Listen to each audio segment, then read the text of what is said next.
அதான் மெடிடேஷனுங்கிறதே வந்து நம்ம மனதை ஒருநிலைப்படுத்துறது. இப்போ மனதை ஒருநிலைப்படுத்துறது அப்படின்னா, ஒருநிலைப்படுத்தப்பட்ட நிலையில் நான் என்னுடைய உடலை ஒருநிலைப்படுத்தி என்னுடைய உடல் சார்ந்து நான் அறிந்து கொள்கிறேன், என்னுடைய மனம் சார்ந்து அறிந்து கொள்கிறேன், மனதை கொண்டே மனம் சார்ந்தே உயிரை அறிஞ்சு கொள்கிறேன், உயிர் வழியாக நான் இறைவனை அறிஞ்சு கொள்கிறேன். இதுதான் அந்த மெடிடேஷனுடைய தன்மை.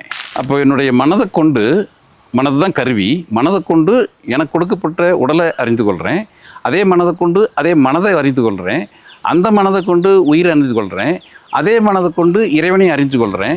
இப்படி ஒவ்வொன்றை பற்றி அறிந்து கொள்கிற நிலையில் மெடிடேஷனுடைய இறுதி நிலை, கடைசி நிலை வருது. கடைசி நிலையில் இறைவனை பற்றி அறிஞ்சு கொள்கிறேன். இறைவன் ஒளிக்குள் ஒளி கடந்து வெளிக்குள் வெளிகடந்து சும்மா இருக்கும் சுகத்தை கொடுக்குறவன். அந்த சும்மா இருக்கிற சுகத்தை கொடுக்குறவன் சும்மா இருக்கிறான், வெட்ட வெளியாக சும்மா ஒன்றும் இல்லாமல் இருக்கிறான். அதனால் நம்ம மெடிடேஷனுடைய எல்லைகளில் சில காலத்தில் ஏதும் இல்லை ஒன்றும் இல்லைங்கிற உணர்வில் இருப்போம். அது பற்றிய மனது தெளிவு பெற்றால் தான் அது அனைத்தையும் உள்ளடக்கிய பெரும் எனர்ஜி ஃபீல்டுன்னு நமக்கு தெரிய வரும்.